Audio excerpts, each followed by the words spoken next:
Video. बोली बोली और सुना दी। हाँ बोली। तो खेसारी भैया के जो गाना दिए हैं वो सुनाते हैं आपको।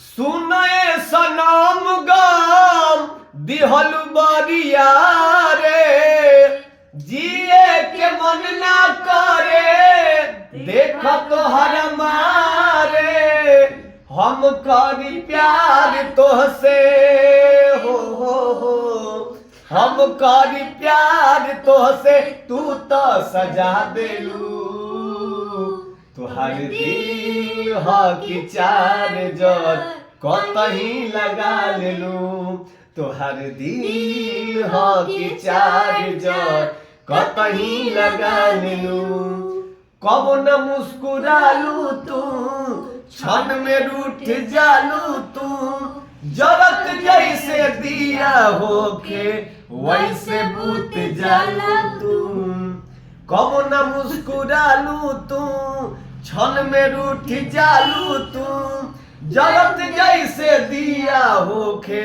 वैसे बुत जालू तू, सूते न देलू सपनों में हाय हाय हाय, सूते न देलू सपनों में तू आके जगा देलू, तुहार दिल ह कि चार जर कतही लगा लेलू। लास्ट में दिल या दिमाग में बसलू अभिषेक तिवारी के, तनी ना ख्याल कैलू पंकज खेसारी के, पैसा पकैलू प्यार जान हो पैसा पकैलू प्यार जान, हमके भगा देलू, तुहार दिल ह कि चार जर कतही लगा लेलू, तुहार दिल ह कि चार जर कतही लगा